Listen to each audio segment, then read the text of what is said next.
बिहार विधानसभा चुनाव में सीएम चेहरे को लेकर सियासत गर्म है।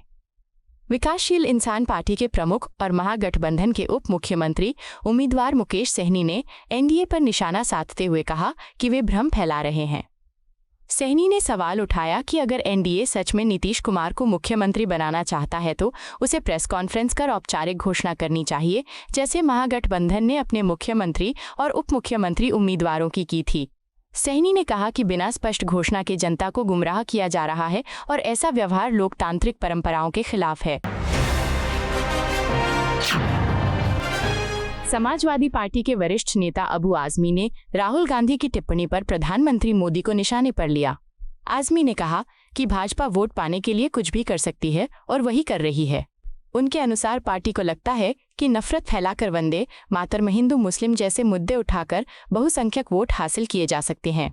आजमी ने आरोप लगाया कि भाजपा केवल मुसलमानों को परेशान करने वाले मुद्दों पर राजनीति करती है और दिन रात ऐसे विषयों पर शोध करती रहती है जिनसे अल्पसंख्यक समुदाय को तकलीफ पहुंचे।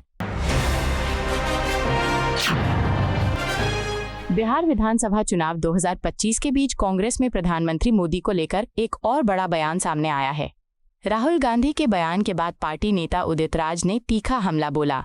उन्होंने कहा कि प्रधानमंत्री मोदी राजनीति के लिए रोए हैं और अपनी मां का भी इस्तेमाल किया है। उदित राज ने आरोप लगाया कि गुजरात के मुख्यमंत्री बनने से पहले मोदी अमेरिका के कई राज्यों की यात्रा कर चुके थे, फिर भी वे खुद को गरीब बताते हैं।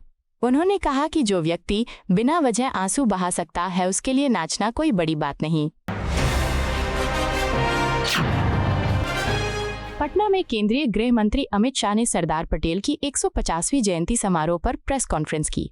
शाह ने कहा कि आज जो भारत का नक्शा हम देखते हैं वह सरदार पटेल की दूरदर्शिता और दृढ़ संकल्प का परिणाम है। उन्होंने याद दिलाया कि आज़ादी के समय पूरी दुनिया सवाल कर रही थी कि 562 रियासतें एक देश कैसे बनेंगी, लेकिन सरदार पटेल ने कम समय में इस असंभव कार्य को संभव कर दिखाया। शाह ने युवाओं से आह्वान किया कि वे सरदार पटेल के योगदान को याद रखें और उनके एकता के संदेश को आगे बढ़ाएं।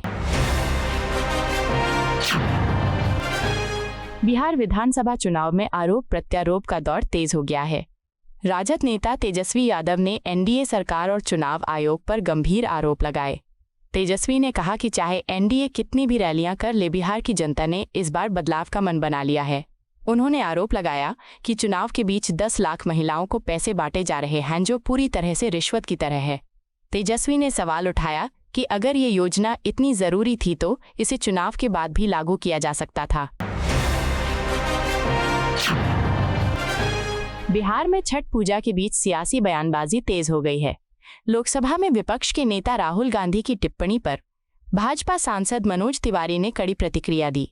उन्होंने कहा कि राहुल गांधी ने छठ माता और इस पर्व में शामिल श्रद्धालुओं का अपमान किया है। तिवारी ने कहा कि बिहार की जनता ऐसे बयान को कभी माफ नहीं करेगी। उन्होंने बताया कि श्रद्धालु छठ पूजा के दौरान घाटों की सफाई से लेकर सूर्य को अर्घ्य तक पूरी श्रद्धा से करते हैं। तिवारी ने कहा कि प्रधानमंत्री मोदी के प्रति श्रद्धा को नाटक कहना बेहद दुर्भाग्यपूर्ण है। छत्तीसगढ़ के उप मुख्यमंत्री विजय शर्मा ने सरकार की आवास योजना पर बड़ा बयान दिया। उन्होंने कहा कि पूर्व प्रधानमंत्री के समय किए गए 18 लाख ग्रामीण आवास इकाइयों के वादे को अब पूरी तरह पूरा किया जा रहा है। 2011 और 2016 की सूचियों की शेष इकाइयों के साथ मुख्यमंत्री आवास इकाइयों को जोड़कर लक्ष्य हासिल किया गया है। शर्मा ने बताया कि प्रधानमंत्री नरेंद्र मोदी के बिलासपुर दौरे के दौरान 3 लाख इकाइयां वितरित की गई थीं, बल्कि इस बार यह संख्या 3 लाख से अधिक होगी, जो योजना के इतिहास में एक नई उपलब्धि होगी। मध्य प्रदेश के पूर्व मंत्री और भाजपा नेता नरोत्तम मिश्रा ने राजद नेता तेजस्वी यादव के चुनावी वादों पर तीखा प्रहार किया। मिश्रा ने कहा कि तेजस्वी यादव इस बार हर चुनाव से ज्यादा झूठ बोल रहे हैं।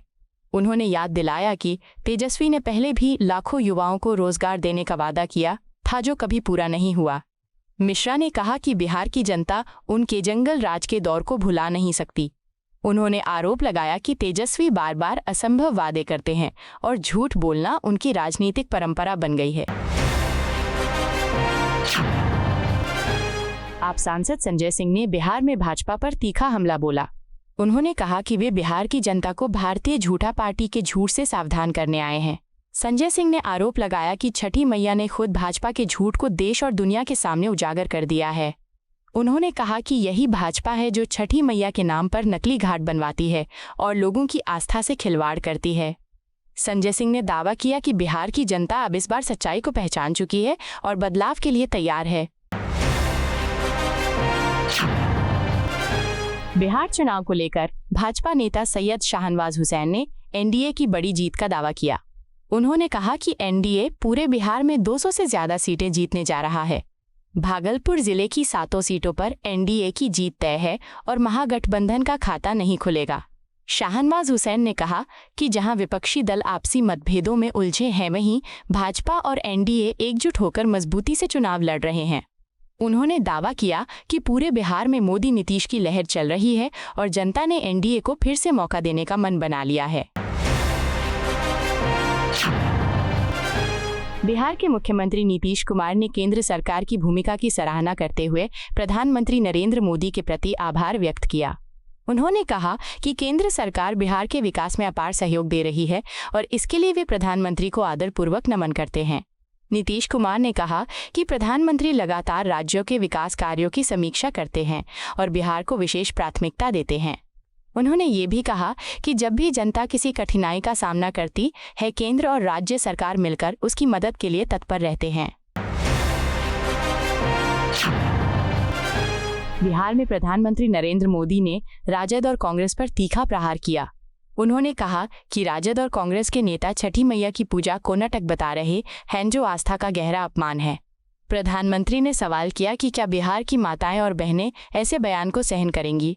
उन्होंने कहा कि छठ पूजा में माताएं बिना जल ग्रहण किए उपवास रखती हैं, घाटों पर सूर्य देव को अर्घ्य देती हैं और इसे नाटक कहना श्रद्धा पर चोट है।